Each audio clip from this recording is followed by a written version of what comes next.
working on my channel, I make sure that videos I make sure the right videos are in my descriptions, and this happens on both phones. So working on my channel, the keyboard disappears. I scroll through dead bodies, caskets, people being burned and be cremated. I scroll past all of this. So what I do is I put my name in the search. I go. So this is what I do. So I put my name, the YouTube channel. So what they've done is they created a YouTube channel in harassment for torture.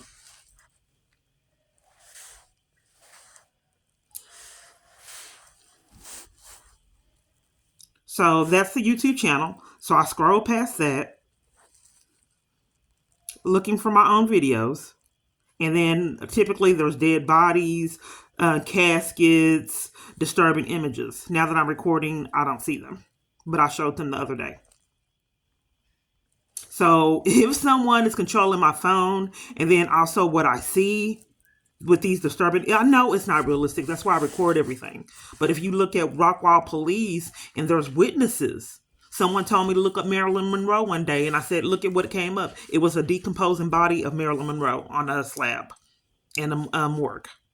I don't know where they find this insanity to put it in my feed. Okay. So this is the guy I believe is stalking me. I want you to see this video. I will also put it in the descriptions. And now she done showed up in my business. It's ridiculous. Okay, now let me give you commentary. Okay, what happened was I was getting terrorized. All the police would do is cover for this man. I had no clue who he is, what he really does for a living, but he's supposed to be a very successful graphic designer. I don't think so. But anyway, so I went up there, and then let me go ahead and show you the whole video. I failed to mention, I never dated this woman, never had any sexual encounter with this woman, never did anything to cause this harassment that she's doing. Okay, let me pause it. Okay, wait a minute.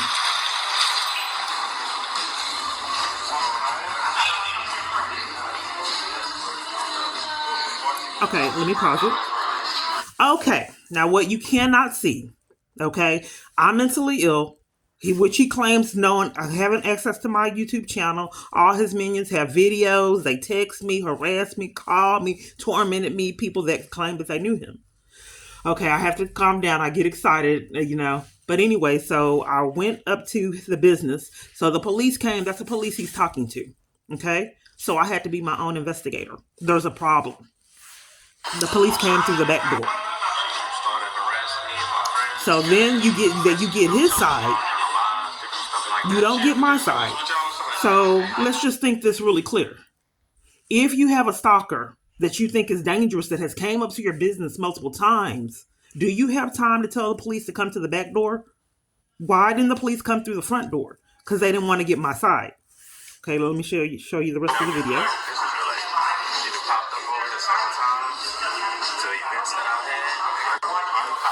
Okay, I went to 2 events. That's a blatant lie that I've came 5 times. I went to 2 events. I told him I couldn't go to the one in December. My lights got cut off mysteriously. I told him I was going to wait to pay the bill. I talked to him on fake pages. I don't know why he wanted to communicate like that. It was strange, but that's what he did, and I didn't have enough sense to not do it. But anyway, so I told him that it was Christmas and I did not have the funds to come up there and I wouldn't be going, and my lights got cut off mysteriously and gas. I think she kind of crazy. So, but I try to do a restraining order on her before.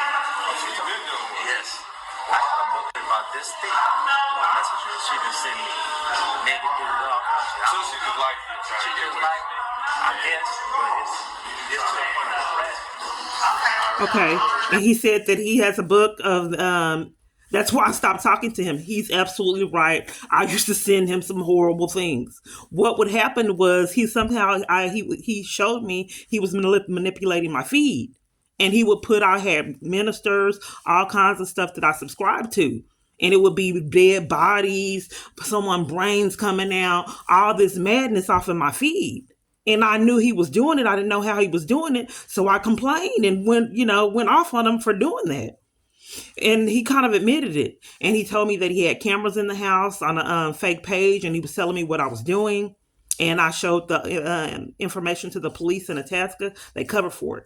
So when I tried to get something done about his stalking and the gang stalking and having cameras in my home, they lied on me. I went to a domestic violence organization, and then I came back and the police lied and said I assaulted them and evaded arrest. When I ended the online relationship for good and let him know I didn't want anything else to do with him. Hit play the rest. She said, since it's not an act of violence, she can't do nothing about it. Now she had my business again. This is her first time? No, it's like her fifth time. That's not. It was not my fifth time. That was my third time. Customers harassing my part and stopping me from able to get work done. I just need her to do it. Why would you have to figure out time and you, sir, with the burgundy on? You ready to go? Sir, with the burgundy on. You come on. Get your stuff. What's your license? With the burgundy on. Listen, I'm not going to tell you again. Get your stuff. What's your man, get your stuff. Well, I'm just trying to see because I was here for a business meeting. What's going on? Well, apparently not. He wants you going. He didn't say that. So if I was, Listen, I'm telling you to leave. If you don't leave now, I'm going to physically make you leave. This is our first time today. So in my trauma, what I did, and he made sure that was a horrible clip. In my trauma, I did try to laugh and use comedy a lot because this is traumatic. To have people you threaten 3 or 4 times a day, your family hanging up on you, handcuffed, begging for your life, handcuffed at the FBI, handcuffed at trying to get in domestic violence organizations, assaulted. I did not know at one point if they were going to kill me. I promise you. I said, Lord, I cannot live in all this fear. When getting trapped, it's not that it was a bed of roses. I was terrified getting threatened 3 or 4 times a day. I didn't know if they were going to kill me, what those people that were threatening me, what they were capable of doing. So I prayed, and I said, Lord, I cannot live in all this fear. So what I did in my head was I tried to make comedy or laugh at these situations that were traumatic. I'm not saying that it was the best route, but that's what I did as a coping mechanism. So what he did not show in this very same video, I told the police officer that I thought he was behind my false arrest, and I like to talk about that. The police did not want to talk about it, told me to leave, and gave me a criminal trespass. I told him that I was getting railroaded, stopped, threatened, harassed, and my life was not that abnormal until I ended the online relationship with them. And like I said, they gave me a criminal trespass and forced me to leave. I had since all law enforcement was denied, I went to the federal building and did a civil case against them. They bullied me, mistreated me there, tried to scare me, intimidate me, and just trying to go through the metal detectors. Nothing happened. So they stole the sound so you couldn't hear what I was saying to them. They had no reason to give me a criminal trespass, just to obstruct justice and keep me from getting any consequences for this man and his bad behavior. So anyway, I thought that you guys should see that. Subscribe, report, and thanks for all the supporters.